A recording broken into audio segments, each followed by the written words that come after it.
Hello there, in this video I'll be showing you how to bake normal maps with using XNormals.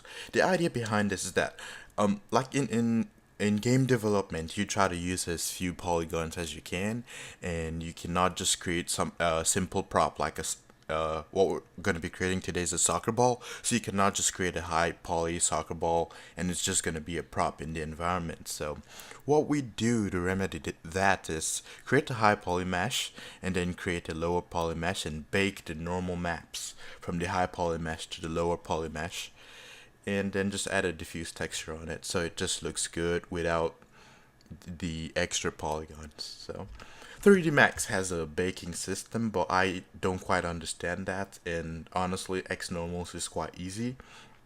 So first thing is, it's unfortunate XNormals is only available to Windows, so but there's a workaround that if you have an emulator or something on your Mac or Linux computer.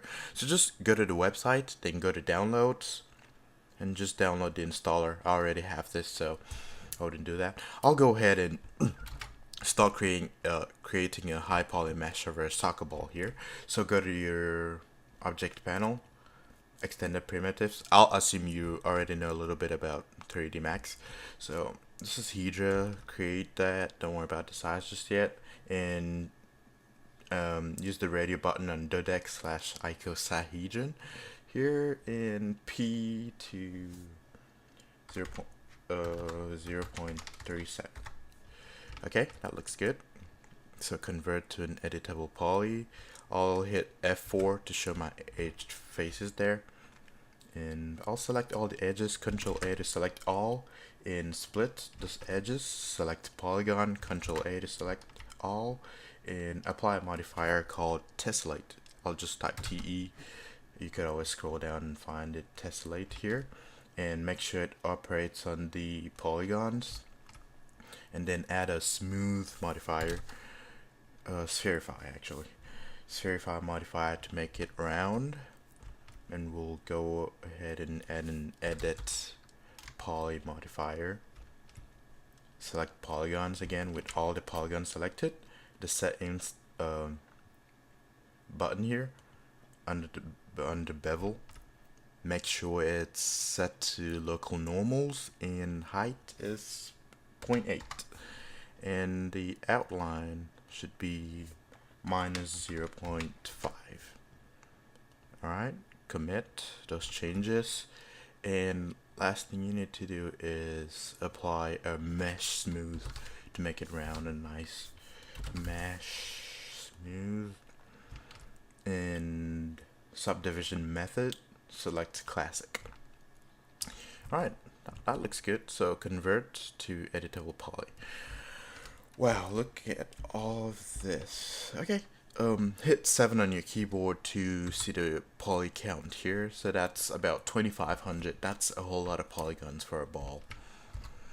Okay, so this is our high poly mesh. What you need to do right now is go back to your standard primitives, create a sphere, and just drag it out here, and right click to commit those changes and drag it out here. And I have my quick align tool selected here, or you might just have align. Just hold left click and select quick align and select this object. It aligns it to the center. Alright, so I did a pretty good job just eyeballing it there, but you could always scale it down. I think you want the I think you want the low poly object to just come out a little bit, just a little bit, or under. I think so. Okay, under. Just a little bit. That's fine. You could name this. It doesn't matter. Convert to editable poly. Okay, so we have that ball in place there, and I'll hit W on my keyboard. That's my transform tool, and I'll right click on all these parameters to center to 0. Okay, also select the ball, same thing, right click on this, right click to center 0. I'll start exporting this. So export, I'll just put this on my desktop. HP ball. Okay, and I'll hide this for now. Hide selection. Select the low poly ball. Export. Select it as LP ball. Alright, so fire up XNormals. It's a really nice plugin. It's awesome. Okay, so XNormals, select your high definition meshes. Right click, add meshes. HP, this is my desktop. HighPoly mesh ball in here. Select your low definition mesh and put the low poly mesh in here. In baking options. Okay, so I don't know. You usually want your normal maps about 512. That's fine, but just for the sake of this tutorial, so you could really see it, I'll make it at least 1024. Select your output file. That would be my desktop. I'll just name that ball PNG file. It's fine. Save. Edge padding, bucket size. You usually want normal maps or ambient occlusion. I'll just go with normal maps, and you can use default render. It's probably gonna still give you the same result, or this one, whatever. And you could go to your 3D viewer and launch viewer here. Usually does some funny stuff when I'm in. Okay. Alt, enter, attach. Okay. So you have your WSAD keys to move. It's like a first-person controller, and your left mouse button. Oh, your right mouse button to orbit around. Okay, so you could just show cages here, and cage color, I'll just make this red, extend this so it's red. Okay, so it seems the cage is just beneath this. I think the cage is usually the low poly mesh. I should have made that bigger, but you could always extrude it here, make it just cover the high poly mesh a little bit, and then save those meshes. What it actually does is it's making your previous low poly mesh bigger, and it's gonna save it and then auto assign the meshes to your mesh slots. Hit yes and just close. Alright, that's it. Generate your maps and watch the magic happen. Look at that, it's a really beautiful normal map. Alright, hit close. I'll just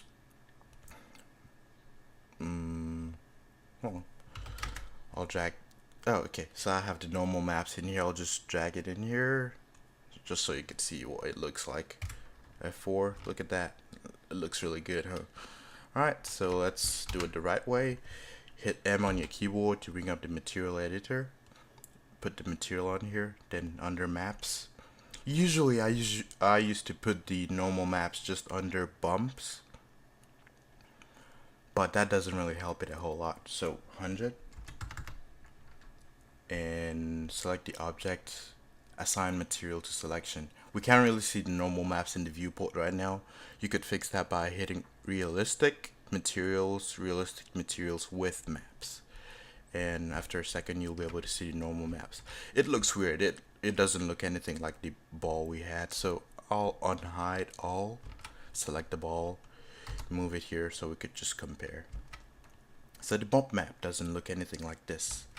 So what you have to do is right click, clear bump map. I'll make that 100, and just click none, select normal bump. Okay, and actually put the normal maps here. So the normal maps, under normal map bump, just add it there, and it still looks weird here. So what you need to do is method tangent and flip the greens Y. Okay, it looks way better here right now. So I think that option is in the baking normal maps here. You should flip one of these, but I've never really figured it out, so I just flip it here instead. Right, but it looks good. Oh, we could go up in the add some specular or glossiness to it. See, make this 50, glossiness 25. Right, so it looks good. It's I guess a F4, so we could see a wireframe. See that? And I'll just go to viewport, configure viewports, statistics, total plus selection. Okay, so I could select the ball. We have just 512 polygons, and this is about 2500, so you can see the difference. And how beautiful is this? Oh wow, that looks really good. So that's about it for this tutorial. You could always export this and create a diffuse texture. For this, I think maybe make this black and select element and select all the ones with 5 here. I won't do all of them. Let's see. OCD kicks in, and I might just do them. Okay.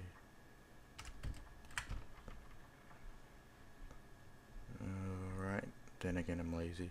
Alright, so apply the black here. Sign selection, specular level 50, glossiness 25. Make this one white, but not too white. Here, this Control I to invert selection and assign the white to that selection. So 50, 50, glossiness 25. Okay. Right, so this is your HighPoly soccer ball, and you could always refine all this. Come on. Yeah, and you could always select this ball, hit 0, and I think it's render to texture, add a diffuse map, PNG, save it desktop, HP ball, diffuse map. Oh, come on, PNG file. Save. Oh, there's one thing we had to do before this would really work. That's unwrap it, but okay, let's see. I'm not sure it's gonna really work. Alright, I'll just render that. See.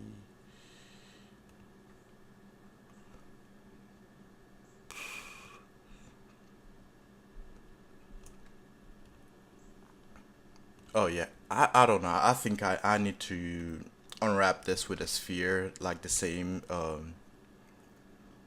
UV map for the soccer ball, the low poly soccer ball, so I could be able to bake the diffuse texture. But that's some for a different time or so. But the normal maps really look good. Looks good on this. I'll render. Alright, so that's basically it for this tutorial. Thanks for watching. Please like and subscribe to my channel. Thanks. Bye.